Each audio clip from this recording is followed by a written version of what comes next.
disebutkan oleh Imam Ibnul Arabi. Ibnul Arabi ulama hadis bermadzhab Maliki. Beda dengan Ibnu Arabi. Ibnu Arabi dikafirkan oleh para ulama. Sedangkan ulama hadis Ibnul Arabi, beliau bercerita dari Az-Zubair bin Bakkar rahimahullah. Beliau bercerita, sami'tu Malik bin Anas wa atahu rajul. Aku pernah mendengar Imam Malik bin Anas waktu itu didatangi oleh seseorang. Imam Malik bin Anas imamnya Darul Hijrah. Sekali lagi saya disclaimer dulu, cerita yang saya ceritakan sekarang adalah hati-hati dengan perbuatan bid'ah, jauhi karena dia diharamkan meskipun terasa ringan, meskipun terlihat bagus. Lihat, orang ini mendatangi Imam Malik bin Anas rahimahullah, tabi'ut tabi'in. Imam Malik bin Anas tabi'ut tabi'in, 3 generasi yang paling istimewa di dalam agama Islam, generasi para sahabat, para tabi'in, para tabi'ut tabi'in. Dan ini generasi yang ketiga ini berakhirnya pada tahun 257 Hijriah. 257 Hijriah. Karena ada tabi'ut tabi'in yang terakhir meninggal, kalau tidak salah namanya Khalaf bin Khalifah atau Arafah ibn Hasan, wafat pada tahun 257 Hijriah. Imam Malik, kenapa saya cerita begini? Karena ini berarti Imam Malik orang yang mulia, bukan sembarangan. Itu loh maksud saya. Datang beliau seorang laki-laki berkata, "Ya Aba Abdillah, min aina uhrim?" Wahai Abu Abdillah, aku ingin berihram. Berihram itu maksudnya ingin berniat mengerjakan ibadah haji atau umrah. Dari mana aku berihram? Kemudian Imam Malik rahimahullah menjawab, min Dzul Hulaifah min haitsu ahrama Rasul sallallahu alaihi wa alihi wasallam.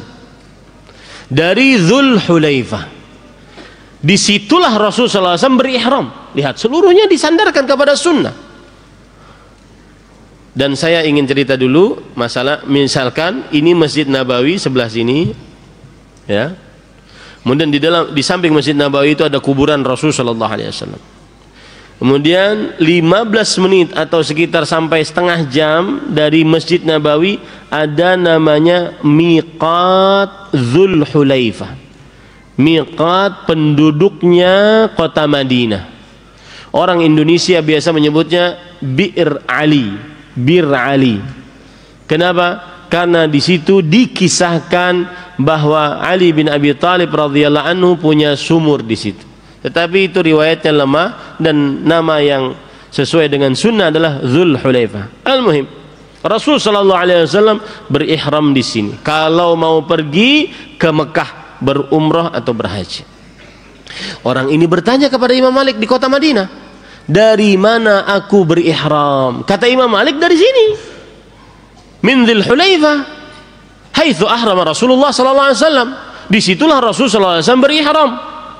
Kemudian orang ini mengatakan, inni uridu an uhrima minal masjid min indil qabr. Aku ingin berihram di Masjid Nabawi, di samping kuburan Rasul sallallahu alaihi wasallam. Secara geografis letak, Masjid Nabawi lebih mulia daripada Dzul Hulaifah. Masjid Nabawi satu solatnya 1000 solat. Dzul Hulaifah tidak demikian. Tetapi karena Rasul sallallahu alaihi wasallam berihramnya di sini, maka kita harus mengikuti Rasul sallallahu alaihi wasallam, bukan mengikuti perasaan kita. Nah, orang ini mengatakan, wahai imam, kalau aku ingin berihram di Masjid Nabawi bagaimana? Apa kata Imam Malik rahimahullah? Di samping kuburan Nabi, kata beliau. Kata Imam Malik rahimahullah, la taf'al fa inni akhsha 'alaikal fitnah. Jangan. Aku khawatir engkau akan tertimpa fitnah. Sebagaimana disebutkan tadi dalam surat An-Nur ayat berapa tadi? 63. Falyahdharil ladzina yukhalifun amri an tusibahum fitnah. Hati-hati orang yang menyelisih perintah Rasul sallallahu alaihi wasallam, mereka tertimpa fitnah. Kemudian orang ini berkata lagi, masih ngeyel nih orang ini. Kata orang ini, wa ayyu fitnatin hadhihi? Fitnah apa yang aku dapatkan? Fitnah itu artinya kerusakan apa yang aku dapatkan? Innama hiya amyal aziduha. Dia hanya beberapa kilometer aku tambahkan. Asalnya aku berihram di sini, maka aku ingin lebih jauh ke sana Mekah ya. Asalnya aku ingin berihram di sini, asalnya syariatnya aku berihram di sini, aku jauhkan lagi sedikit. Kan tempatnya mulia, Masjid Nabawi samping kuburan Nabi Muhammad SAW. Hanya beberapa kilometer bedanya. Itu pun aku menambah, masa salah? Maka kata Imam Ahmad kata Imam Malik rahimahullah, wa ayyu fitnah a'zamu min antara annaka sabaqta ila fadilah qassara anha Rasulullah sallallahu alaihi wasallam.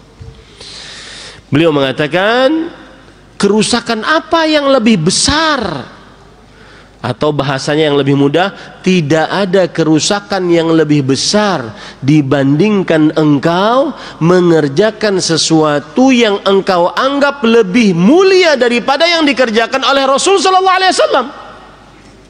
Tidak ada kerusakan yang lebih pada itu. Maka kemudian beliau membaca ayat tadi, surat An-Nur ayat 63. فَلْيَحْذَرِ الَّذِينَ يُخَالِفُونَ عَنْ أَمْرِهِ أَنْ تُصِيبَهُمْ فِتْنَةٌ أَوْ يُصِيبَهُمْ عَذَابٌ أَلِيمٌ.